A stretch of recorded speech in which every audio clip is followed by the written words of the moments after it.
All right, all right, all right. Hello, hello, hello, hello. Hey, let's go. All right, I think we have a few folks on. Hello, everybody, and thank you for keeping our rendezvous. Thank you for joining us today on this episode of the Football Trio. Welcome, gentlemen. Hello, Ajab. Hello, True Lion. Hello, hello. I How you can't hear doing? you guys. Are you guys audible? Can you hear me? Yeah, I can hear you. Can you hear me? Okay, yeah, I get you. I get you good now. True Lion, what's up? How are you doing today? I'm fine, thank you. How you guys doing? I'm doing okay. Doing I'm all doing right. okay. Doing all right. Okay, March day one, group stage. Match day one is complete. So let's jump right into it. Every single team at the AFCON has had a chance to play a single game at least the first out of three games that they are slated to play throughout the tournament before they move on to the second round. Yeah. And I just wanted us to take a quick look over everything that has happened so far. But let's start off with a brief analysis of yesterday's games and today's games, since yesterday we didn't come on live. So for yesterday's games, it was quite interesting that we had who was that? That was Burkina Faso versus Mauritania That was the and first. Tunisia and Namibia, right? Yeah. And then no, Mhm. no, no. I'm sorry. Yeah. Yeah, No, you're Burkina correct. Faso, Tunisia, Mauritania, Namibia, and you had the Tunisia, last game was Namibia, Mali. and Mali was the Mali last. versus South Africa. Yeah. Yes, that's three games. And then today we had just the two games: Morocco, Tanzania, and DR Congo, Zambia. A quick roundup of the scores: Burkina Faso edged out Mauritania 1-0 on a penalty. Tunisia lost to Namibia surprisingly on a 0-1 goal score. Mali beat out South Africa 2-0. And Morocco ran rampant on Tanzania today 3-0. And DR Congo and Zambia just ended the game in a tie about an hour ago. So let's get to your analysis, your quick analysis, guys. Thoughts? Anybody in this group of what is it? 10 teams that tickles your fancy? Yeah. Yeah, Yeah. actually, I would say for me, South Africa was a disappointment. They created so many opportunities. Percy Tau missed that penalty, and when Oh he missed yes. that penalty, there was also an opportunity where the guy was just to square in the ball and for a tapping, decided to go by themselves. So all those opportunity missed came to haunt them because Mali is a good team. It was a very very good game. I like their approach, style of play. Both teams went out at each other, but South Africa was not clinical enough, just wasteful. Okay. Yeah, that's true. I share the same opinion with True Lion. The first half of the game looked like South Africa was up to something. Even prior to Percy Tool's penalty miss, South Africa came out. Both teams came out to play. That was a good thing about the game. After Percy Tool missed the penalty, he had another chance where, even though he's a left-footed player, he had another chance with the right foot where he missed. And then something I noticed, they had this veteran guy who was the veteran guy for South Africa, who was like the man of the match for the entire first half, the Zwane guy, who was Zwani. like pulling all the strings, and then Zambia they were able to shut him down in the second half. The same thing, sorry, not Zambia, Mali. The same thing Mali did was that they shut down the key man for. The same thing South Africa did was that they shut down the key man for If Bissouma. So when If Bissouma came out, Yeah, they really took over. before they have our mark, Mali came into the second half like it was a complete different 11 players, very physical, very pacey, and the rest was history. They took advantage of their chances and they made it 2-0. That's right. It did seem like the coach from Mali had organized his game plan around Bissouma. And when Bissouma finally left the game, the South African defenders or midfield didn't really realize what they were, who to cover and what to play against. And that's how Mali got the chances. So with that said and dusted, that said and done and dusted, was Morocco impressive today? They put three past Tanzania, even though Tanzania was 10 Yeah, finished with 10 men. it was a very comfort. It was a very. Sure, go ahead. Go ahead. Yeah, I think Morocco actually did what they were supposed to do. Tanzania came. I was impressed by Tanzania. They have a very good league. and they've been building on their league, That's their true. culture, their football, and you could see that in the way they played. Right, they had a style of approach. They were passing the ball. They were swift. They were talking more about. But again, is that inexperience? Okay, because when you're not that experienced, you go ahead to make mistakes. Like the red card from that guy. Record, yeah. He knew actually that he was on a yellow card, right? And he still, yeah, yeah, And although he did not make contact, the ref, I think the ref was not well placed in order to see the action, but the ref had warned them several times because it was yeah, getting to a physical game. But yeah. actually, Morocco went out, took care of business. Not that I was so impressed with Morocco, but sometimes when you meet a We're team like academic. you They were just just academic. That's the word, right? Just academic. exactly, They did exactly. what they were supposed to do. Yeah, take care of business. They had early subs and see how many see the soft and fresh players just came in like very early, like 30 minutes towards the end. Man, you know that coach, he's actually on he's here on an assignment, you know. So That's we right. said Morocco and what other team did I say? And Senegal were Senegal. favorite, my favorite so Mhm. far. No, I Ajab, didn't let's say Morocco, yeah. And someone Morocco, also and said Senegal. Algeria, but Mhm. hey, they took our business. Yeah. Unahi stood out for Unai, Morocco. uh, Ajab, you had predicted that this kid should be on our watch list. yeah. Were you satisfied with his press with his Anyone who watched the FIFA World Cup in 2022 will not be surprised by with Unai's performance. I had okay, Ivory Coast, Morocco, and Senegal as my favorites. True Lion said it. Tanzania came out to play football to enjoy the game. You know, you're coming to a game. You know, you really have nothing to lose. So they came out, they played. They didn't sit back or anything. I was impressed with one of the players, the left back guy. He plays. I think he plays somewhere in South Africa or something. I was very impressed Hamad, with the way he played. The only is Mohamed Hussein or something like that. He Hamad, was the Hamad. most comfortable player on the Oh, ball. you mean Husseini? For Tanzania, if you watch the way Tanzania played the game, the first 20 minutes, they had Samata, who is the most experienced player, the captain, who used to play for Aston Villa. He gave a little bit of problems to the Moroccan defense, and when Saiz and Agger were able to humble him, then And they were able to play. everything turned sour for Tanzania, and they were like the yellow card. The guy who considered the red card, he had a yellow card. He committed a foul which wasn't even poisonous to Tanzania.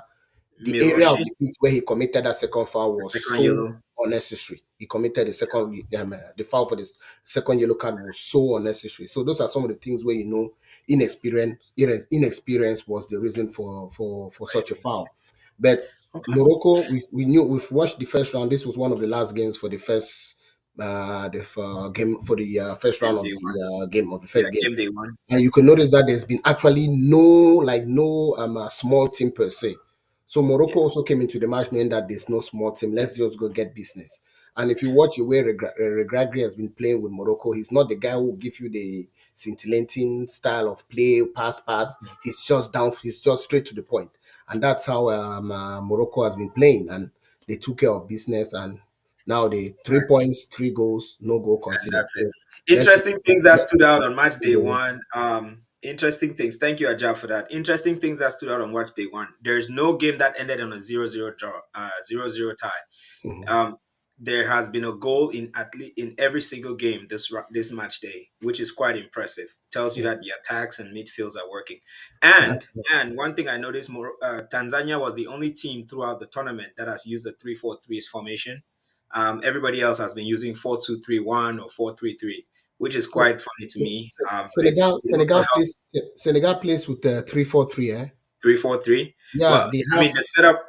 Senegal has Koulibaly, Nyakate, and Diallo. Diallo plays in the middle, and then they have Crepin Diatta as a right wing back, and then they have Jacobs as a left wing back with no, not Sa, Lamine Camara Lamin and Kamara Papetia in middle, and and then you have Gay in the middle. Mane on the left, Sa, So Ismaila Sa on the up right, top. and then you had what's his name, Diallo as a pointer. That's how they started. And that's the same formation they used against Cameroon in the friendly, I think in October. They Which is used three quite centre interesting. backs with Crepin Diatta playing as a wing back. All right, that's Yeah. good. Thank you for pointing that out. I thought I noticed. I may have done. in research. I mean, I skipped over Senegal, yeah, but I do see that they do play the 3-4-3 also, which is quite impressive. So two teams did the 3-4-3, but I noticed most of the teams played the 4-3-3 and the 4-3 the 4-2-3-1 formation, which Morocco is has quite impressive Morocco has a very tricky setup. They play setup. Yeah, four, then you have Amrabat alone one. They have 4-1-2, then 2-1. two. Yeah, Yeah, if you see the way they play, yeah. Ziyech and the other kid who plays in Spain, they're a little bit behind El Nesiri, who is a striker. Then you have Unai and Amdala, who are behind them. And then you have Amrabat sitting alone just right behind the defense line. So they have like which is four what makes one them quite two two one. Yeah. it makes them quite unpredictable. That's pretty Yeah. fun. All right, good. So the good thing is there's been goals throughout the tournament. Yeah. Who stands out to you guys? Who do you think? Let's quickly do like sort of a man of the match or man of the match day tournament, I guess. So Okay. far, who's Man the of day player one. you guys feel? Yeah, who is the player you guys feel has really stood out so far? Maybe Tru3lion, go two ahead. Tru3lion, go names. ahead. For me, Lamine of Senegal, the Okay. young guy, coming and I'll give credit to Cisse because he, as we have been saying so far, he actually has been in that squad since 2015. So he's used his time in order to build a solid team. It's not just a collection of players, right? So it's easy for him to bring a young star like that and just infiltrate him. And you see how he gelled and scored 2 goals. For me, that's a revelation of the first days of play so far. Yeah. What about you, Ajab? I have Lamin Camara as my guy for day one with Unai closely followed. And like same time last year, Camara was playing for the U20 and he was still a home based player for Generation Foot. Immediately after the tournament where he emerged best player for the U20 AFCON, he signed Met signed him from Dakar, from the team in Dakar. And right now he's proving to be one of the stars to watch for the AFCON. And with this pace, he might end up arguably being the best young player of the competition, if not the best player, even depending on how fast Senegal goes. Because with now football, Everything is yeah. top player goes along with goals. So if you're playing as a midfielder and you're scoring your goals and your team is advancing further, he might end up winning both the young and best player of the I competition. You mean, never know. And because Senegal is looking like the team to beat. So yeah. Lamin There's Camara such a is the thing guy to now watch. as Yeah, goal creation stats, right? There's yeah. such a thing now as goal creation stats. So hey, if that matters for a reason. So now let's having said all of that with day one, which teams do you think stood out this match day one? And does that influence your predictions? I know you guys have touched on some of that already. Does that influence your predictions prior to when the competition started? Well, I think for me, I'll say Cape Verde. I'll call all the smaller teams. I mean, the teams that are actually uh, upset. Mhm. Because Cape Verde. I mean, in that group, coming in that group, no one knew that Cape Verde will go ahead and top the group after day one. Yeah, it's just a game, but that tells me that when you cannot match the talent level, right, of other teams or the teams that you're playing, what you need to do is you focus on your tactics, you focus on your cohesion as a team, and then you work hard for each other.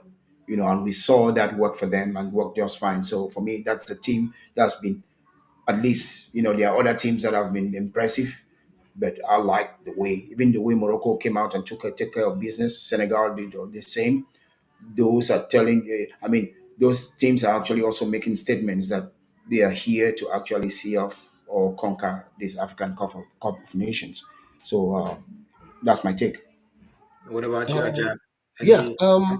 Any I had Senegal, Morocco, Ivory Coast as my teams, as my favorites, and they took care of business, especially Senegal and Morocco. Ivory Coast won the home crowd, but they also had a not comfortable, but they were confident the way they played. But the team for me that stood out this day it's Namibia. I wouldn't go for Cape Verde that way because Ghana has not been doing well lately, and also when they had two of the key players missing for the first game, which is not an excuse, but Cape Verde was comfortable and they beat Ghana. But Namibia, Tunisia has always been that team that is difficult to beat. When you maybe you beat them one not yeah. struggling, or you go to penalties or something. But Mhm. Namibia took care of business. They were so comfortable. They were very pacey. The guy who scored both the two key players, the captain, sorry, I don't know how they call Shululele or something, and then who plays for Sundowns, and Huto, the guy who scored the goal, who plays to for Orlando Pirates. So both of them play in the South African They League. play in the South Yeah. African League. So it's I think the South African League probably they have the most represented players. I don't know in the cup because a lot That's of right. players are playing there, both for the South African national team and other teams around the southern part of Africa. They had a lot of players who are represented there.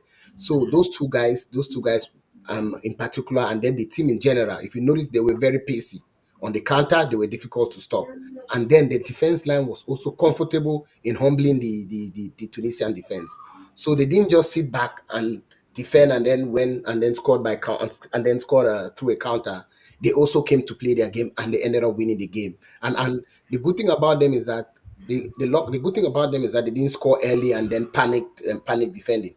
They waited until like the 89 minute. Not that they intentionally waited until the 9 minute, but they only had the 9 minute to score the goal. And then they had a second goal which was ruled out for offside, which was even better than which was well constructed and better than the first goal even. So I was really impressed with the way Namibia played. And it's one of those teams where you say it's the first day, but the way they played, if they They were keep impressive. maintain the way they played this first day, oh, they'll be a First tough, impressions do matter, right? yeah, they'll First be a tough impressions nut do to crack. matter. Yeah. Yeah, first impressions do matter, and this is probably one of those situations. And Namibia may just be able to ride this wave and get through to the second round, which will be really good because as like quote unquote a small team, they might just be the dark horse or revelation of this tournament. Yeah, because of their play style. We had so many hopes for Gambia and the other folks, but I think their first games were not as we had all hoped they would go, which is fine. And actually, um, uh, I would say we the second game match game play or match day play will kind of reveal to us um, who really is in contention to proceed, right? Yeah.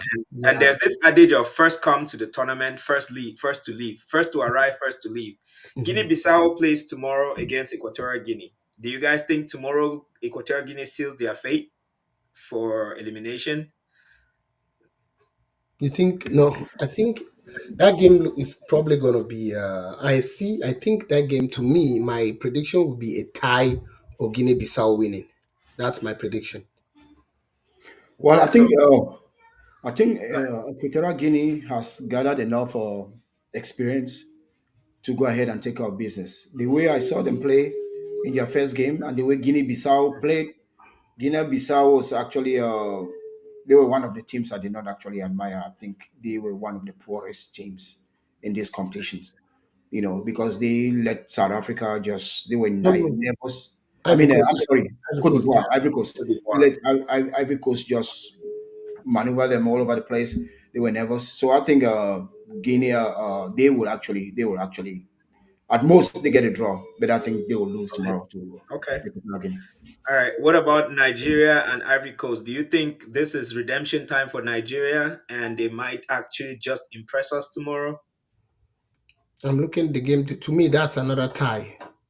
Both teams are gonna sit back and one, and it's gonna be the kind of game where both teams are waiting for one team to attack. The other opponent is waiting for the other team to attack, and both teams are going to be just comfortable, and it might probably end up in a one-all tie or maybe or something of that sort. I don't see any team coming out outright, even though it's home support for Ivory Coast, but I don't see them coming out all out to play the game. And Nigeria too is going to play safe because they're thinking that Guinea-Bissau is going to be a game for them to win on the third day and make it to the round to the make it to the second phase of the competition. So I don't see them coming out. They're going to play safe. Let me put it that way. Nigeria is going to be the team that will play more safe tomorrow than Ivory Coast. But I see both teams So playing safe. Yeah. from what you're saying, basically Nigeria just has to avoid a loss. That's Yeah, it yeah, yeah, for sure. in Yeah, this game. that's what they will, that's what that will be. That will be their plan, if you ask me.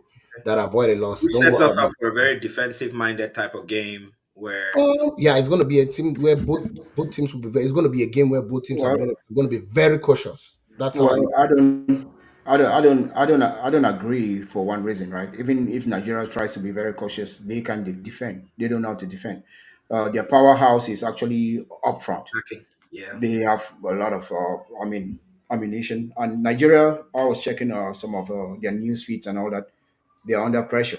They're under pressure after that performance in the first day of play that was very, very lousy. Now, you see the way Ivory Coast came and took care of business in their first day of play. I mean, that Fofana goal, it tells me that they are focused, right? He came in, first strike, scored. He had another strike, he hit the bar. So they were actually very, very prepared. Now it's going to be dependent if Nigeria can get their tactics right because their coach has been all over the place. As Ajab said when they played, against Equatorial Guinea. So this time around, they have to make sure they get the right people into the squad. If they can get the right people to the squad, they have to start strong because for the past three games that I've watched Nigeria, they don't start strong. They start lousy, But if they can start strong, it's going to be an interesting game. As to who wins, it's going to depend on how clinical they are. Yeah. And Oshimen, he knows he doesn't have to miss such. He has to refocus. If you can focus, get the service, I think Nigeria can steal it, steal one from Ivory Coast. Yeah. Well, Yeah. Ivory Coast will be playing at home, so their crowd will be expecting them to go out and play, not You just know, sit back. Yeah, of course, but these teams are big teams. I don't think Nigeria, the crowd is gonna disturb Nigeria in any way, yeah, right? if you're thinking about crowd, you have as many Nigerians as you have Ivorians on Yes, that you have pitch tomorrow. Ivorians. Yeah, so so that the crowd is not a Should be problem. a And game to watch. like, It yeah, should be a game. Yeah. I will steal something from True Lion. I'm looking at it. I'm looking at a tie. But if someone has to go out victorious tomorrow, it will be Nigeria. Nigeria could steal a victory from there. And True Lion said something too about the pressure. Nigeria has been under pressure for a very long time. Ever since Pesero became manager, they've had that pressure. And also something about Nigeria. I think the last 4 or 5 games, Nigeria has considered first. Playing against Exactly, Guinea-Bissau in exactly, Bissau, they considered exactly, first. Playing exactly. against Lesotho, they considered first. Playing against Zimbabwe, they considered first. Playing against Equatorial Yeah, Guinea, they considered and first. So and Nigeria is always considering first. yeah, and their game, their build-up play is so lousy. Yeah, Nigeria doesn't understand Quite that quite lousy. what they have to do is you have to feed Oshimen, feed him, not long balls. You're sending him long balls, he's by himself. That won't work. You have to build up something and feed him in spaces where he can, because that dude can strike. He yes, can like strike. yeah, Believe me. he didn't have a good day against Equatorial Guinea. And as True Lion said, they have to build up. If you notice the way Nigeria played, that's why I was very surprised that you playing. Nigeria has been playing with the 4-2-4, where you have two traditional wingers and two center forwards with two midfielders. They decided to play three midfielders this game. I thought they were playing three midfielders because they wanted to have that close up between the midfield and the attack, but it was still the same. You had Iwobi with Yusuf and Onyeka still far behind, sending long Yeah, balls to that's Simen and much. Moses and the rest. They need that close up. If you Yeah. watch the way So Senegal was playing, the space between Kamara and Mane or Kamara and Sa was like this close. Every time Senegal had the ball, it was Yeah. this close. And I Yeah. think So Nigeria needs to do that. yeah, I think Nigeria has just a problem. They are not patient enough, right? Because if you remember, the African Cup of Nations in Cameroon, they started really well. They It's were the elimination against Tunisia Tunisia. that Yeah. actually break the whole team because the team was playing very good Very good. Yeah. football. They were favorites after the round, Very, after the first yes, round, they were very favorites. good after the first football. round, they were already talking Yeah, about winning the Yeah. cup and everything. Yeah, yeah, they got because 9 points. They won but every they were game. not patient and they went and hired someone that if he doesn't even know the culture of their football. So that's the problem they're facing. So would you then put down the issue of Nigeria to the coach having selection headaches with a Pesero that or Poor the past? tactics, poor I've seen selection. some blogs and some Nigerian networks where folks are really pissed off about this man's selection and that there's no play style and everything. And when you look at Nigeria being like one of the best attacking teams on paper of the whole tournament and not coming up with the goods, it makes you wonder, right? Yes, we do point out the fact that there's a lack of cohesion and that gameplay between the midfield and the forward line. But what do you attribute that to? Is it more that there's no talent, or just that selection is off, or what do you really Can't attribute talk that to? about talents. When you talk about Africa right now, Nigeria is one of the teams you talk talent wise on paper, Thank right? you. Yep. So So it something is boils down to happening. selection, right? Something is happening to Nigeria. I don't know. And I see like because each time Nigeria is one of the teams in Africa that I watch maybe like the World Cup qualifiers like closely. When I watch Cameroon, I watch Nigeria. I try to watch those top African nations when they have qualifier games. Be Yes. who, no matter who they playing, irrespective of who they playing against. So when you watch Nigeria, I've been watching Nigeria playing a few games, and each time they play, they come out of a game, you see the performance is really poor. But you talk that when they interview Pesera, the coach is like Nigeria played well, they didn't convert their chances. So what is happening now? These guys, these players, when they don't convert those chances, they keep on giving that coach the excuse that they are not converting the chances. But the way Nigeria, like I said, the way chances they created chances against Equatorial Guinea, but Nigeria still played like a group of talented players who are not well coached or managed. That's how I look at it. But I never know. I don't know. I don't know what's Look at happening. that Because team. Look at Nigeria's team. we've Look had at look, Cameroon. just We've had Cameroon in the 2000s where there were lots of talents. They were taking care of their business. Even if they exactly. don't win tournaments, you could see that they put their opponents under immense pressure. We had even Nigeria in the 90s where they were Nigeria, where they were the team in Africa. They had so talent is not just the issue. It's not the issue. It's not the problem. Talent Well, but yeah, look at let's just Nigeria's say, squad. Look at Nigeria's squad. Let me just step in there to learn before we move on. Before you come in and then we move on. Alex Iwobi, Joe Aribo, Yusuf, Onyeka, Musa, Simon Moses or Moses Simon, Iheanacho, Victor Oshiman. That's an amazing roster to have. What is the missing link? What is the missing ingredient there? What do you think, True Lion? well, I've been calling out the coach. The coach is a missing link because even if Didi is not there, in order because he's injured, I mean to solidify that central defensive midfield where he can link up with Iwobi and link up with all the other attacking options that they do have. These guys are loaded at the wings. They're loaded at the wings, and those are players where that can take you one on one, two on two. I watched them last African Nations Cup, so I just think the people making the decisions, bringing these coaches, are the ones taking Nigeria maybe years backward instead of progressively moving from what happened in Cameroon, because you cannot have such a dominant performance in group stages in the African Nations Cup in Cameroon and then come into African Nations Cup and you are a team that looks like rebuilding all over. So it's a lack of continuity. If you sack a manager, why didn't you try to bring up another local manager that knows the culture? Because football is about culture, it's about communication, and it's also mental. You bring out a coach that cannot connect, cannot communicate well with the players, and the players don't understand him. So for me, the biggest, because no coach you have such players, and I blame the player. No, the players, no, I won't do that. For Okay. me, it's the coach. Talking about redemption, then it's a talking about combination. It's a yeah. combination to me, the coach and the players. Okay. Because at some point, those guys have been with this coach. This is not like the coach just joined them prior to the AFCON. These guys They've have been been with the yeah. coach, right? They've been with the coach for a while. Technically gifted, um, uh, technically gifted guys, Yeah, right? but I watched If at some point you guys see that this coach maybe, man, there's sometimes that you guys can go all out, and a coach will not tell a Iwobi move. A coach should not tell a Iwobi that there's a huge gap between you and Osimhen. Close that gap. Or if you as a midfielder, Iwobi is going to close that gap between yourself as the number 10 and the striker, the coach will tell you, no, move back. That's not my tactics. Sometimes the coach has a problem, right? But sometimes the players themselves need to act up. They're To read the professionals. game. They need to act up. They need to yeah, stand but up at some point and say, but I've okay, watched let's play The for doctor this always green light pivots. game. The doctor does not wait for his yeah, attending I've physician watched to tell him what to do, I've right? watched three of their last games, and the teams he's lined up and the way they've considered early goals. His defense, you want to play high, but you don't have defenders that are very fast. Mhm. Mhm. Man, that's a tactical problem for me. All right. Yeah. Understood. No, no, no, Noted. no, no. Since we're Yeah. talking about, let's move on, gentlemen. Let's move on. We don't, because of the time, let's Okay.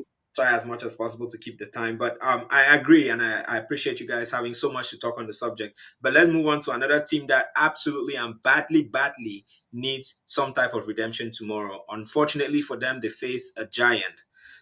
Ghana is playing against Egypt. Ghana has not beaten Egypt since 2013. 2013, that's more than 10 years ago, where Ghana beat Egypt 6-1 during the World Cup Yeah, qualifiers I for remember. qualification game, I third round. remember. Yeah. And their coach has been a huge subject of debate and controversy because Ghanaians all over the world hate the fact that Chris Hughton is their coach and is not inspiring the team at all. What is your take, gentlemen? Is Ghana a shoe in tomorrow for elimination, having lost their first game? Yeah, they'll lose tomorrow. Egypt is gonna beat them. It's not gonna be. It's not gonna be. I will not say well. It's not gonna be an easy game for Egypt, but I see Egypt emerging maybe with a 1 goal, 1-0, 2-1 victory. Egypt has never been that team that runs over opponents.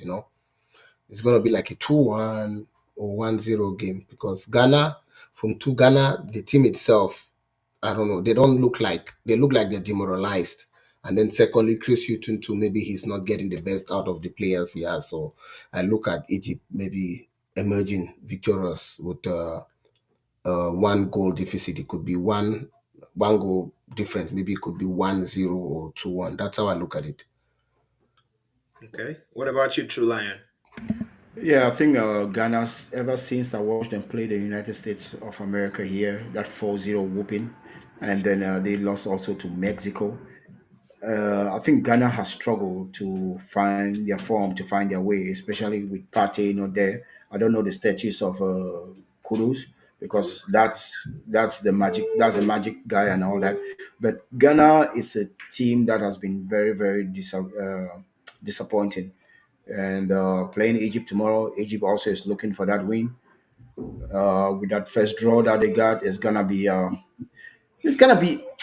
it could be a scrappy game, man. I'm not gonna say Egypt will win because when I remember what Egypt actually did in their first game, that 2-2 draw, and I have Egypt as one of the teams that might not do as well in this AFCON.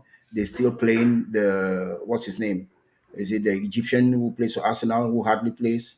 El Uh, Nani, El and El Nani. Nani, they're still playing El Nani at that he had a holding torrid, midfield. he had a torrid game against Mozambique. He was horrible. Yeah, Yeah, yeah. I mean, he hasn't been playing He for a hasn't played while. in a while. Yeah. exactly, and see, he's still one of their key players. Mm. Well, I mean, they do have some quite exciting local players. Their game is always based on the local, so but it might be a scrappy game, man. It could come out to be a draw, another draw tomorrow. Okay. Yeah, All right. yeah, Well, let's yeah. see. The last time Ghana and Egypt met, it was for the qualifiers again in 2017. It ended in a tie. Um, I think Egypt escaped a loss in their game against Mozambique with that inexperienced player causing the penalty in the last minutes of the game. But I feel like if Ghana were to get their chances tomorrow, they would take them with two hands without thinking twice, and Egypt may just be punished. But who knows? It's the bets right now is 3-1 in favor of Egypt. So let's see how it goes tomorrow. Now, gentlemen, that's a preview of all three games that are happening tomorrow. I wanted us to round up with quick thoughts on how you think the tables are shaping up, and what are your first or major impressions of the tournament as a whole. I know that we talked about refereeing that has been on point. We've seen a couple of red cards dished out. We've seen some amazing games. What are some positives that you can take from the tournament so far? And if there are any negatives, what are those? So we can round up the discussion. I think In terms of, I've been impressed with all the teams, even Gambia and Tanzania, who were like they considered the most so far. They still like play. They still look encouraging. It's not a team where you can say you can't spot out no player from the team. So that's one thing which I've been impressed with so far the competition. And then some of the big teams, or some of the teams, or let's say like my favorites that I had in mind, like Ivory Coast, Senegal, Morocco, they took care of business as I wished. And the refrain too has been good, but I was a little surprised with the. I don't know if you watched the Zambia Congo game today. The referee gave a penalty to Congo even without even checking Checking the VAR. the VAR had to call him out after a few minutes, which wasn't even a penalty. It was a ball on the chest, and that's the only The take home handball. I have The in terms of handball. refrain. Everything else has looked really good in terms of refrain, which I was a little scared about before the start of the tournament. Mhm. So like no small team yet, even though Gambia and Tanzania Tanzania. left when ended with 3 goals in their net. But it's because we could say the red cards too, but at least they've put up a good show, and the big teams have taken advantage of those small teams' inexperiences, and they've been able Okay. to get Great. get the work done. Great. Great. Great. Great. Always a pleasure to have you, Ajab. True Lion, anything else to close us out? Yeah, I think the competition has been very, very competitive, regardless of just one team. I think Guinea-Bissau, that opening game against Ivory Coast, that I was so disappointed with their performance. However, all the other teams that have played, they have played really attractive football, and I can see why Mutsepe, the president of CAF, said that this will be one of the best African Cup of Nations. And also, if you notice, the field of play is just beautiful. It makes like it's good atmosphere for good football. Although I'll like maybe for to see more fans into the stadium because one thing about this type of stadium, especially the one in Abidjan, Mhm. I don't like those type of big stadiums. Even when they are full, it gives you it's not as if the fans. It gives you that impression that it's empty. It's Yeah. not like most of the EPL stadiums where everything is close and the fans are right in your ears and all that. So maybe that's why Ivory Coast might not get that fun.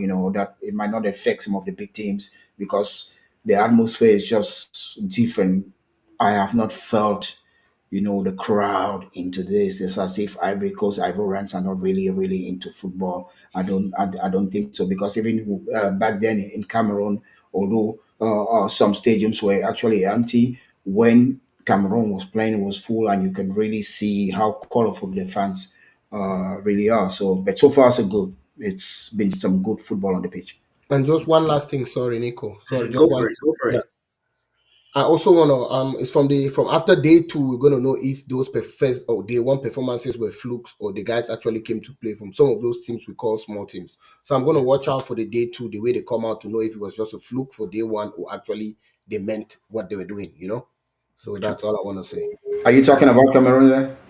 No, no, no, no, no, no, no, no, we no. will have enough time to preview Cameroon's game tomorrow for sure. But yeah, gentlemen, it's always a pleasure having you on. I appreciate you being available for us to have this conversation, and these chats are quite important. Thank you to all our viewers, all of you who joined us today to discuss match day one of the AFCON tournament. Everybody has played at least one game. Now our conversations are a little different, right? And I think from tomorrow's games, everybody starts going to the drawing board, trying to figure out some math in case of some results coming in and how you can position yourself with the last game day that comes. So Texas Instrument and Casio calculators are gonna be out very that's soon. right. So tomorrow is going to be an interesting one. We will be not only talking about the games of the day, but we'll also preview Cameroon's game, which is also another big team, quote unquote, chance for redemption, right? I'm hoping for an upset tomorrow for Ghana, just so that our conversation can stay interesting and the competition, of course, can stay very interesting. So thank you guys for joining. Let's rendezvous again tomorrow, same time, same place. Please feel free, please feel free to share, add your comments. Even after the fact, we can still look at them and discuss them tomorrow. And subscribe to our channel. It's only through your subscriptions and likes that we get to join the ranks and the higher. We get ranked a little higher so that we can be found easily on the YouTube and Facebook and all the other mediums we're coming to you on. So thank you again. Have a good rest of your day and talk to you later. Bye for Thank now. you. Thank you, Bye. guys.